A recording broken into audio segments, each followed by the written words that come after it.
Bismillahirrahmanirrahim. Assalamualaikum warahmatullahi ta'ala wabarakatuh.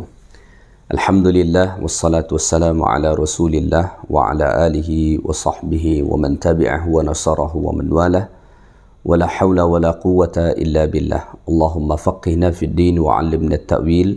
Rabbana zidna ilma warzuqna fahma. Allahumma rzuqna fahman nabiyyin wa hifdzal mursalin wa ilhamal malaikatil muqarrabin ya arhamar rahimin. Alhamdulillah, sentiasa kita merafakkan kesyukuran kehadrat Allah Ta'ala kerana Allah masih mengurniakan nikmat-nikmatnya kepada kita semua. InsyaAllah pada hari ini kita dapat lagi meneruskan kuliah tafsir dan tadabbur Al-Quranul Karim. Pada kuliah yang lepas, Alhamdulillah kita dah sampai sehingga ayat yang ke-7 surah Al-Munafiqun. So pada hari ini insya-Allah kita sambung bermula ayat yang ke-8 dan ayat-ayat seterusnya nanti insya-Allah taala. So bagi tuan-tuan dan puan-puan yang tengah menonton, silalah buka surah Al-Munafiqun ayat yang ke-8. Allah Subhanahu wa taala berfirman, A'udzu billahi minasy syaithanir rajim. يقولون لئن رجعنا إلى المدينة ليخرجن الأعز منها الأذل ولله العزة ولرسوله وللمؤمنين ولكن المنافقين لا يعلمون. Mereka berkata, maksudnya orang-orang munafik, jika kita kembali ke Madinah, orang-orang mulia pasti mengeluarkan orang-orang yang hina. Bagi Allah lah izzah kemuliaan, bagi Rasulnya, serta bagi orang-orang yang beriman. Akan tetapi orang-orang munafik tidak mengetahui. Tuan-tuan dan puan-puan muslimin dan muslimat yang dikasihi lagi dirahmati Allah Ta'ala sekalian. Ayat Allah Ta'ala ni mempunyai asbabun nuzul. Ada sebab kronologi yang berlaku sehingga kan ayat ni Allah Ta'ala turunkan kepada Nabi kita sallallahu alaihi wasallam. Sebagaimana riwayat daripada sahabat Zaid bin Arqam radhiyallahu ta'ala anhu, kata beliau, kharajna ma'an Nabi sallallahu alaihi wasallam fi safarin asaban nasa fihi shiddah. Kami keluar bersama-sama dengan Nabi sallallahu alaihi wasallam dalam satu permusafiran. Musafir dekat sini berdasarkan riwayat yang lain ialah untuk berperang. Asaban nasa fihi shiddah. Kepenatan, kesusahan telah menimpa orang-orang yang ikut pada ketika itu. Faqala Abdullah bin Ubay li ashabih.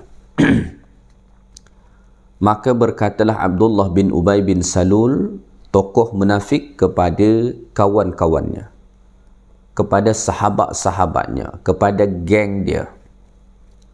Apa dia kata? La tunfiqu ala man 'inda Rasulillahi hatta yanfaddu min hawli. Janganlah kamu menginfakkan harta kamu kepada orang-orang yang berada di sisi Rasulullah. Maksudnya dekat sini ialah orang-orang muhajirin yang mana mereka hijrah daripada Makkah ke Madinah. Kehidupan mereka susah, ya. So kata mereka, la tunfiqu ala man 'inda Rasulillahi hatta yanfaddu. Jangan kamu infakkan, jangan kamu bagi harta kamu kepada orang-orang yang ada di sisi Rasulullah sehingga kan mereka pergi daripada sisi Nabi. Wa qala, dan Abdullah bin Ubay bin Salul juga berkata, dia ni tokoh munafik, la in raja'na ila al-Madinah, kalau kita nanti kembali ke Madinah, la yukhrijanna al-a'azzu minha al-adhal, orang-orang yang mulia pasti akan mengusir orang-orang yang hina. So maknanya dalam permusafiran ni Abdullah bin Ubay bin Salul pun ikut. Kenapa dia ikut sedangkan dia tokoh munafik? Sebab dahulu orang-orang munafik pada zaman Nabi, mereka tidak menampakkan diri sebagai orang munafik. Mereka betul-betul berlakon seperti seorang Muslim. Hadir bersama-sama dengan orang Islam, berjalan bersama-sama dengan orang Islam, walaupun dalam hati mereka menyimpan kekufuran kepada Allah Subhanahu wa taala. Sebab itulah Allah yang membongkar tentang rahsia mereka. So dia berkata begitu kepada sahabat-sahabatnya, kepada rakan-rakan dia. Kalau nanti kita kembali ke Madinah, maka orang-orang yang mulia maksudnya adalah mereka. Dia menganggap bahawa mereka, orang-orang munafik ni adalah orang-orang yang mulia. Sebab mereka duduk lebih awal dekat Madinah, mungkin harta mereka lebih banyak berbanding sahabat-sahabat Muhajirin. Dia kata, kalau kita kembali ke Madinah, orang-orang yang mulia pasti akan mengusir orang-orang yang hina tu. Dia provokkan kawan dia supaya nanti kalau balik ke Madinah mengusir sahabat-sahabat Muhajirin. Lalu kemudian Zaid bin Arqam yang mendengar ucapan itu, dia datang mengadu pada Nabi. Dia kata, fa'ataitun Nabiy sallallahu alaihi wasallam fa akhbartuhu. Aku pun datang jumpa Nabi SAW dan aku khabarkan tentang perkara itu, apa yang disebutkan oleh Abdullah bin Ubay bin Salul. Fa arsala ila Abdullah bin Ubay bin Salul fasa'alahu. Maka Nabi pun mengutus seorang utusan untuk pergi menjumpai Abdullah bin Ubay bin Salul, bertanyakan tentang yang dikhabarkan oleh Zaid bin Arqam tadi. Fajtada yaminahu ma fa'ala. Maka Abdullah bin Ubay bin Salul pun bersungguh-sungguh mengatakan bahawa dia tak ada sebut begitu, dia tak ada buat begitu, bahkan dia sanggup bersumpah. Ini ciri munafik ni. Munafik ni mereka begitu ringan untuk bersumpah, hatta sumpah palsu, ya, semata-mata untuk menyelamatkan diri dia, sebagaimana yang kita bahaskan pada awal surah Al-Munafiqun. So dia pun bersumpah bahawa dia tak ada sebut macam tu. Dia tak ada sebut, jangan kamu infak kepada orang-orang yang di sisi Nabi sehingga akan mereka lari, dan kalau kita balik ke Madinah orang-orang mulia nanti akan menghalau orang-orang yang hina. Dia kata aku tak ada sebut begitu. Dia bersumpah. Ni ciri munafik ni, kan. Dia mudah sangat bersumpah, bahkan sumpah palsu. Qalu kadzdzaba Zaidun Rasulullah SAW. Bahkan mereka berkata Zaid telah berdusta kepada Nabi. Fawaqa'a fi nafsi mimma qalu shiddah. Maka Zaid bin Arqam pun rasa berat hati, rasa bersedih, sebab dia dituduh telah berdusta padahal dia menyatakan perkara yang benar. Hatta anzalallahu azza wa jalla tasdiqi. Sehinggakanlah Allah Subhanahu wa ta'ala turunkan ayat untuk membenarkan aku, kata Zaid bin Arqam.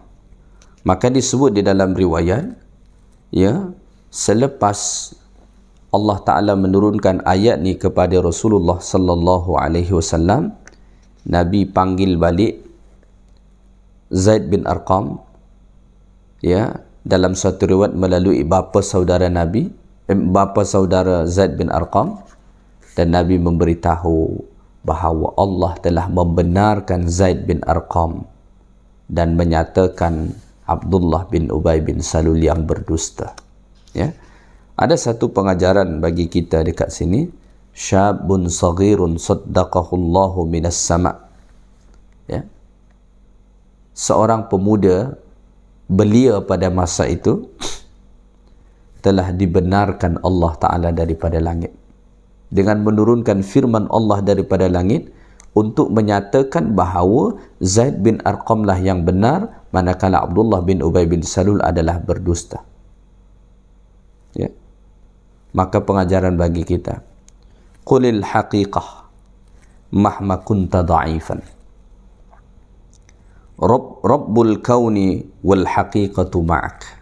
Ya, katakanlah yang benar walaupun mungkin engkau lemah, walaupun mungkin engkau tak berdaya, walaupun mungkin orang mendustakan apa yang engkau sebut, tapi waqulil haqiqah, sampaikan yang benar. Ya, mahma kunta dha'ifan, walaupun engkau lemah. Rabbul kauni wal haqiqatu ma'ak, kerana Rabb sekalian alam ini dan kebenaran akan sentiasa bersama engkau.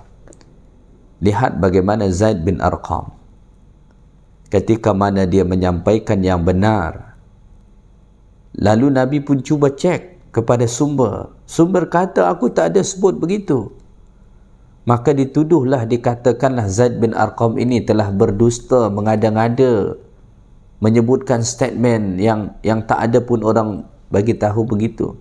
Tetapi oleh kerana Zaid bin Arqam ini benar, dia jujur, dia sebut perkara yang betul, Allah Ta'ala menurunkan ayat dari langit ke bumi untuk membenarkan apa yang disebut oleh Zaid bin Arqam radhiyallahu ta'ala anhu. Maka tadi itu pengajaran dia bagi kita, waqulil haqiqah, katakan yang benar, mahma kunta dha'ifan, walaupun engkau lemah.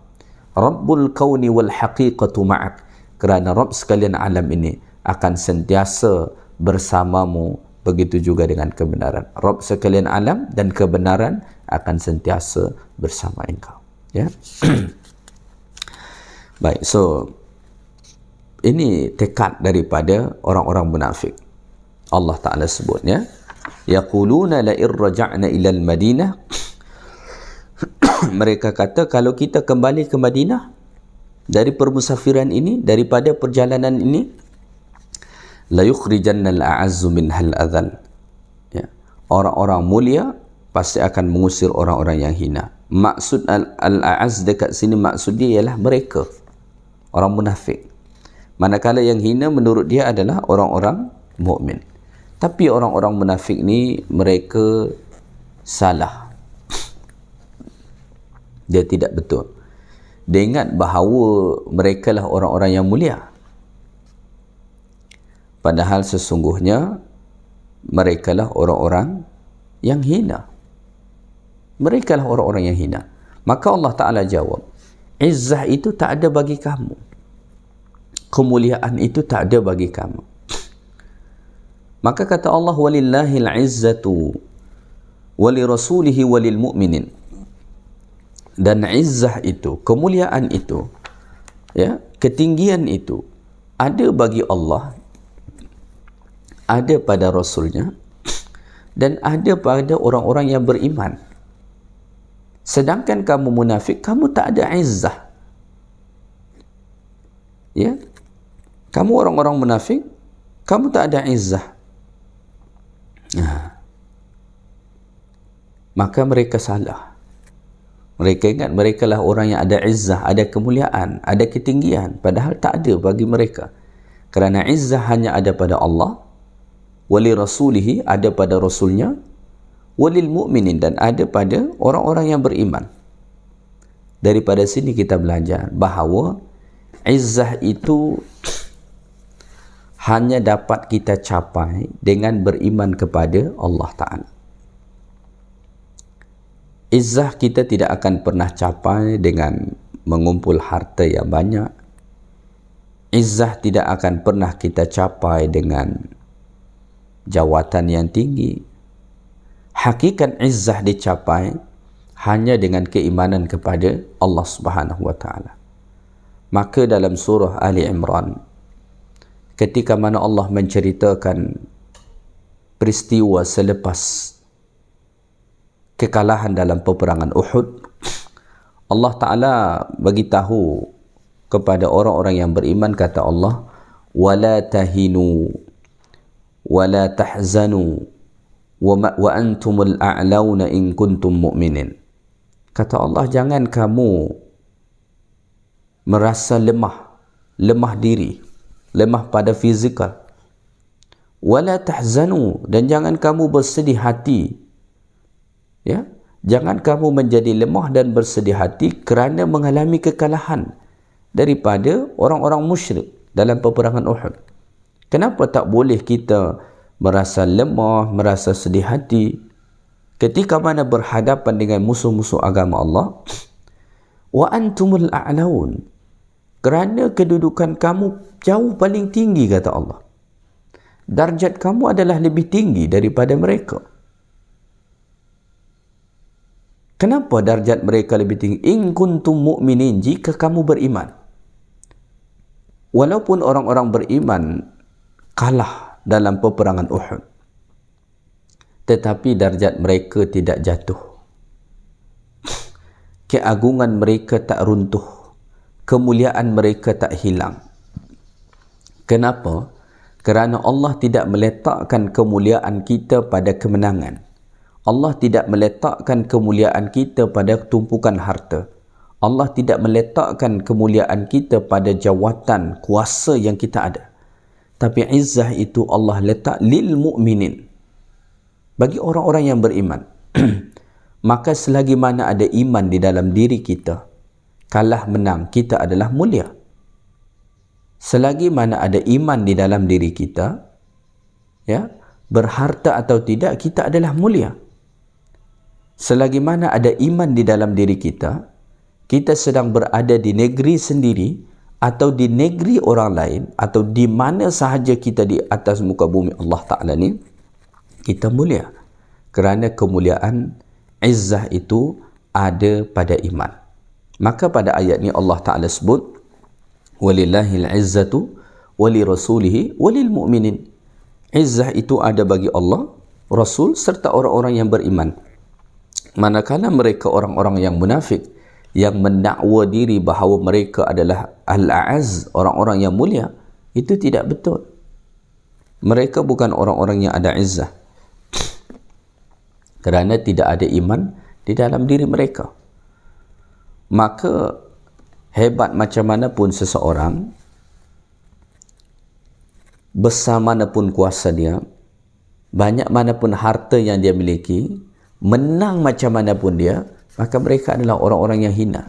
Tidak ada kemuliaan pada mereka. Kenapa? Kerana tidak ada iman. Hari ini kita melihat contoh saudara-saudara kita di Palestin. Mereka sedang dibantai, mereka dibom, dihancurkan, dibunuh. Tak dapat kita sebut dengan kata-kata betapa kejinya, betapa kejamnya apa yang dilakukan oleh orang-orang Israel, Zionis, Yahudi la'natullahi alaihim ajma'in. Dan satu sisi nampak Zionis ini, nampak dia hebat, dia nampak berkuasa. Tapi kita merujuk pada ayat Allah Ta'ala ni. Ketahuilah, walaupun saudara-saudara kita di Palestin nampak mereka tak berdaya, nampak mereka kalah, nampak mereka hancur, tapi ketahuilah, sedikit pun izzah mereka tak akan hilang. Sedikit pun izzah mereka tak akan berkurang. Malah izzah kemuliaan mereka semakin bertambah. Kerana Allah tidak meletakkan izzah seseorang pada kemenangan. Allah tidak meletakkan izzah seseorang ketika mana dia sanggup mengalahkan musuh. Tapi izzah seseorang Allah letak selagi mana iman bersemayam di dalam hatinya. Pada masa yang sama, Zionis nampak mereka kuat, nampak mereka hebat, kerana disokong oleh negara-negara lain yang adik kuasa. Mereka berkuasa. Tapi sungguh ketahuilah, tidak ada sedikit pun izzah kemuliaan pada diri mereka. Mereka adalah al-adhal. Mereka adalah orang-orang yang hina, orang-orang yang tak ada nilai, tak ada value langsung dalam pandangan Allah Subhanahu wa Ta'ala. Moga-moga sampai masanya Allah Ta'ala akan binasakan mereka. Ketahuilah bahawa pertolongan Allah tu akan segera tiba ketika mana orang-orang kafir semakin sombong dengan kekufurannya, ketika mana orang-orang zalim akan semakin zalim, akan semakin sombong dengan kezalimannya. Allah Ta'ala sebut, وَلِيُمَحِّصَ اللَّهُ الَّذِينَ آمَنُوا وَيَمْحَقَ الْكَافِرِينَ. Antara hikmah Allah Ta'ala menimpakan kekalahan kepada umat Islam seperti yang berlaku dahulu dalam peperangan Uhud, dan dalam setiap peperangan adalah antara hikmahnya وَلِيُمَحِّصَ اللَّهُ الَّذِينَ آمَنُوا, kerana Allah Ta'ala nak mensucikan orang-orang yang beriman dari dosa mereka, dari keaiban mereka. Maka saudara-saudara kita yang bertempur untuk membela agama mereka, membela tanah air mereka, mempertahankan akidah mereka, maka itu adalah satu amalan yang sangat luar biasa. Ya, antara fadilatnya ialah membersihkan mereka daripada dosa-dosa. Apatah lagi mereka yang mati syahid, Allah telah ampunkan seluruh dosa dan keaiban mereka. Kemudian antara hikmahnya kekalahan dialami oleh umat Islam ialah وَيَمْحَقَ الْكَافِرِينَ, supaya Allah membinasakan orang-orang kafir. Bagaimana Allah membinasakan orang kafir sedangkan kaum muslimin mengalami kekalahan? Kata para ulama, ketika mana orang-orang kafir ni seperti Zionis ni, Yahudi ni, ketika mana mereka menang, mereka semakin sombong, mereka semakin takbur, mereka semakin melampaui batas. Dan ketahuilah, ketika mana mereka melakukan itu semua, pada saat itulah pertolongan Allah Ta'ala akan tiba. Pada saat itulah bantuan Allah Ta'ala akan tiba. Pada saat itulah kehancuran akan Allah timpakan kepada mereka. Sungguh tidak ada yang kuat kalau dibandingkan dengan Allah Ta'ala. Semua makhluk ini begitu lemah dalam pandangan Allah Ta'ala. Ya, jadi izzah tadi, kemuliaan tadi hanya ada pada orang-orang yang beriman kepada Allah Ta'ala, sedangkan yang lain tidak. Maka ada disebut di dalam satu ungkapan, man arada izzan bila sultanin wa kathratan bila ashirah wa ghina bila malin falyantaqil min dullil ma'siyah ila izzit ta'ah. Sesiapa yang menginginkan kemuliaan, izzah, keagungan, bila sultan, tanpa kuasa, tanpa memiliki kuasa, dan menginginkan ramai walaupun tanpa ada keluarga, dan sesiapa yang menginginkan kekayaan tanpa harta, maka hendaklah dia berpindah dari kehinaan maksiat kepada kemuliaan ketaatan kepada Allah. Ketahuilah, ketika mana kita taat kepada Allah, beriman kepada Allah, walaupun dunia ini kita tak miliki sedikit pun, kita akan menjadi orang-orang yang mulia, orang-orang yang ada izzah, orang-orang yang tinggi dalam pandangan Allah Subhanahu wa ta'ala. An-nasu yatlubuna al-izza bi abwabil muluk. Manusia mencari izzah, kemuliaan, keagungan, ketinggian melalui pintu-pintu penguasa. Wala yajidunahu illa fi ta'atillah, dan mereka tidak mendapatinya kecuali dalam ketaatan kepada Allah Subhanahu wa ta'ala. Oleh kerana itu, izzah, kemuliaan dicapai hanya dengan beriman, taat kepada Allah Subhanahu wa ta'ala. Baik, kemudian Allah Ta'ala sebut pada hujung ayat ni, walakinnal munafiqina la ya'lamun, akan tetapi orang-orang munafik tidak mengetahuinya. Maksudnya adalah hakikat ini tidak diketahui oleh orang-orang munafik. Ya, mereka hakikat bahawa orang-orang berimanlah orang-orang yang mulia, mereka tidak tahu. Mereka ingat mereka adalah orang-orang yang mulia, padahal hakikatnya mereka adalah orang-orang yang hina. Begitulah keadaan orang-orang munafik. Allah Ta'ala sentiasa sebut mereka dalam Al-Quran, walakinnal munafiqina la ya'lamun. Akan tetapi orang-orang munafik itu tidak mengetahui. Sinonim daripada tidak mengetahui adalah jahil. Kerana memang orang-orang munafik ni mereka jahil. Kalau kita terjemah lagi, nampak kasar, bodoh. Kenapa mereka dikatakan bodoh? Kerana orang-orang munafik ni cuba nak menipu Allah yang tak boleh ditipu. Ya?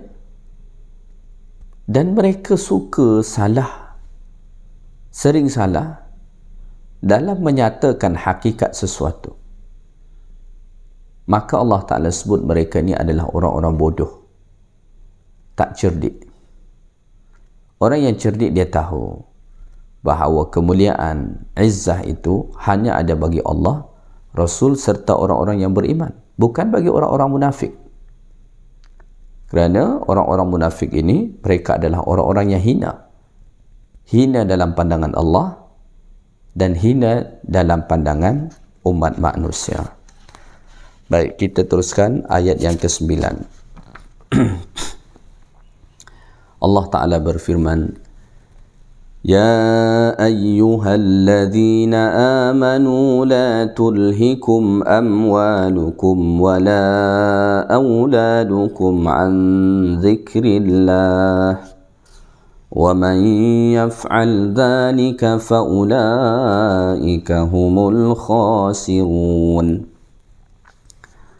Wahai orang-orang yang beriman, janganlah harta kamu dan anak-anak kamu menyebabkan kamu daripada berzikir kepada Allah.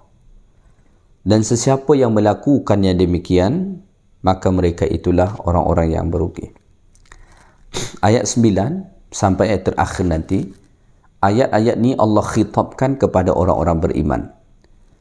Jadi ayat 1 sampai ayat 8 dalam surah Al-Munafiqun ini, itu Allah berbicara tentang orang munafik. Manakala ayat 9 hinggalah ayat yang 11 nanti, itu Allah Ta'ala sebut, Allah Ta'ala berbicara tentang orang beriman atau menyampaikan ayat peringatan kepada orang-orang yang beriman. Pertama, pada ayat 9 ini perintah Allah Ta'ala untuk sentiasa mengingati Allah dan nanti untuk menginfakkan harta.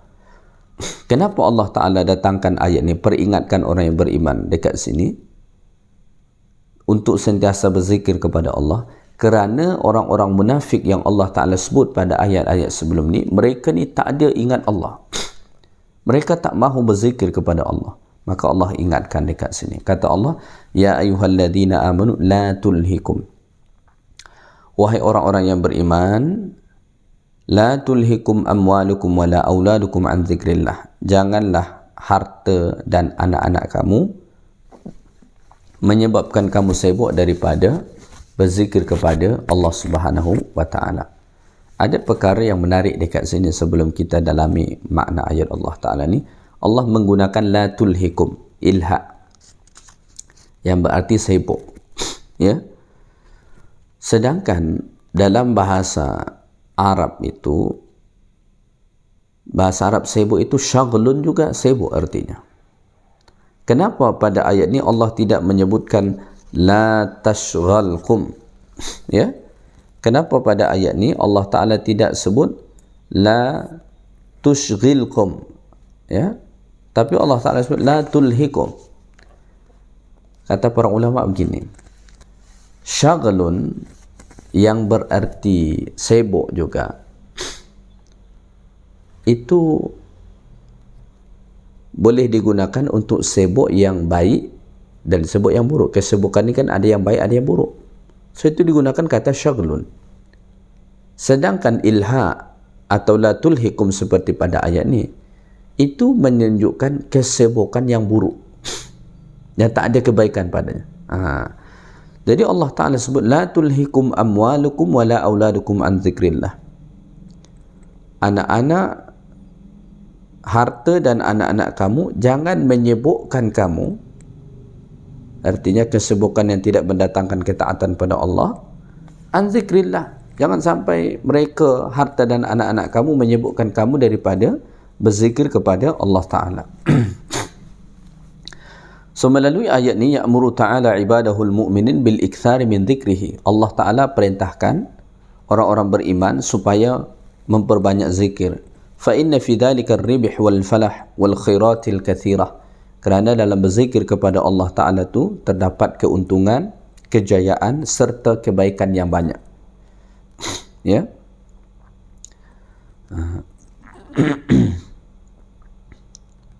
Maka Allah Ta'ala sebut la tulhikum amwalukum wala auladukum an dzikrillah. Jangan sampai harta dan anak-anak kamu melelehkan kamu daripada berzikir kepada Allah. Oleh kerana itu, harta dan anak-anak yang kita miliki tak boleh membuat kita lalai daripada berzikir kepada Allah. Ya, tak boleh. Kalau sampai anak-anak dan harta kita membuat kita lalai, membuat kita sibuk sehingga kan kita tak berzikir kepada Allah, maka hakikatnya itu bukan nikmat bagi kita, melainkan ia adalah satu kecelakaan bagi kita. Ayat ini mengisyaratkan kepada kita bahawa walaupun kita cinta dengan harta kita, cinta dengan anak-anak kita, tapi tak boleh cinta kita terhadap mereka mengalahkan cinta kita kepada Allah. Maka zikrullah mesti nombor satu, baru kemudian mungkin mencintai harta kita, anak-anak kita, itu tidak mengapa. Jadi dekat sini juga bukan berarti kita disuruh membenci harta dan anak-anak kita, tidak begitu makna dia. Tapi jangan sampai mereka lebih utama bagi kita berbanding berzikir kepada Allah Subhanahu wa taala. Dawamu dzikri sababun li dawamil mahabbah. Sentiasa berzikir menjadi sebab kekalnya cinta. Semakin kita berzikir pada Allah, maka Allah semakin cinta dengan kita. Fadzikru lil qalbi kal ma'i liz-zar'i la hayata lahu illa bihi. Zikir di dalam hati ni, zikir bagi hati itu seperti air bagi tanaman. La hayata illa bihi. Tidak ada kehidupan kecuali dengan air. Kalau kita tanam bunga, ya, kita tanam pokok bunga. Kalau kita tak siram dengan air, dia akan mati. Hati juga demikian. Zikir bagi hati kita seumpama air bagi tanaman. Kalau kita tak siram, dia akan mati. Hati tak ada zikir, dia akan mati. Wa huwa anwa'. Zikir tu dia ada pelbagai jenis. Jadi maksudkan zikir dalam ayat ni makna dia luas, bukan satu makna saja. Maka ada banyak jenis zikir. Apa saja zikir tu? Pertama, zikruhu bi asma'ihi wa sifatihi wa thana'i alaihi. Kita berzikir dengan nama-nama, dengan sifat-sifat Allah. Ya, itu zikir. Zikir dengan Asmaul Husna. Yang mana Asmaul Husna tu nama sekaligus sifat Allah. Itu jenis pertama. Yang kedua, zikir dengan tasbih, tahmid, takbir, tahlil. Ya, yang biasa kita sebut. Ya, subhanallah, walhamdulillah, la ilaha illallah, Allah. Itu zikir. Yang ketiga, zikruhu bi ahkamihi wa awamirihi wa nawahihi. Berzikir kepada Allah dengan melakukan perintah dan meninggalkan tegahannya. Itu pun zikir. Walaupun lisan kita tidak mengucapkan, tetapi kalau perbuatan kita melakukan sesuai apa yang Allah perintah, meninggalkan apa yang Allah Ta'ala tegah, maka itu pun zikir. Ya. Kemudian yang keempat juga, zikir dengan kalam Allah seperti kita membaca Quran. Yang kelima, zikir itu seperti kita berdoa, kita istighfar, kita merendahkan diri kepada Allah, itu juga zikir. Jadi makna zikir itu adalah sangat luas. Ya, makna zikir itu adalah sangat luas. So dalam ayat ni Allah Ta'ala memperingatkan kita supaya jangan sampai harta dan anak-anak kita menyebutkan kita daripada berzikir kepada Allah Subhanahu wa Ta'ala. Wa man yaf'al zalika, dan sesiapa yang melakukan yang demikian, artinya dia disebutkan oleh harta dan anak-anak dia daripada berzikir kepada Allah, fa ulaika humul khasirun, maka mereka itulah orang-orang yang merugi. Merugi dunia, merugi di akhirat. Kerana telah disebutkan oleh harta dan anak-anak tidak berzikir kepada Allah sebagaimana yang dilakukan oleh orang-orang munafik. Baik, mungkin itu saja kuliah kita pada hari ini. InsyaAllah ta'ala kita akan sambung pada kuliah yang akan datang. Moga-moga apa yang kita bahaskan pada hari ini bermanfaat bagi kita semua. Subhanakallahumma bihamdik. Asyhadu an la ilaha illa anta astaghfiruka wa atubu ilaik. Wa sallallahu wa sallama ala nabiyyina Muhammad. Walhamdulillahi rabbil alamin. Assalamualaikum warahmatullahi ta'ala wabarakatuh.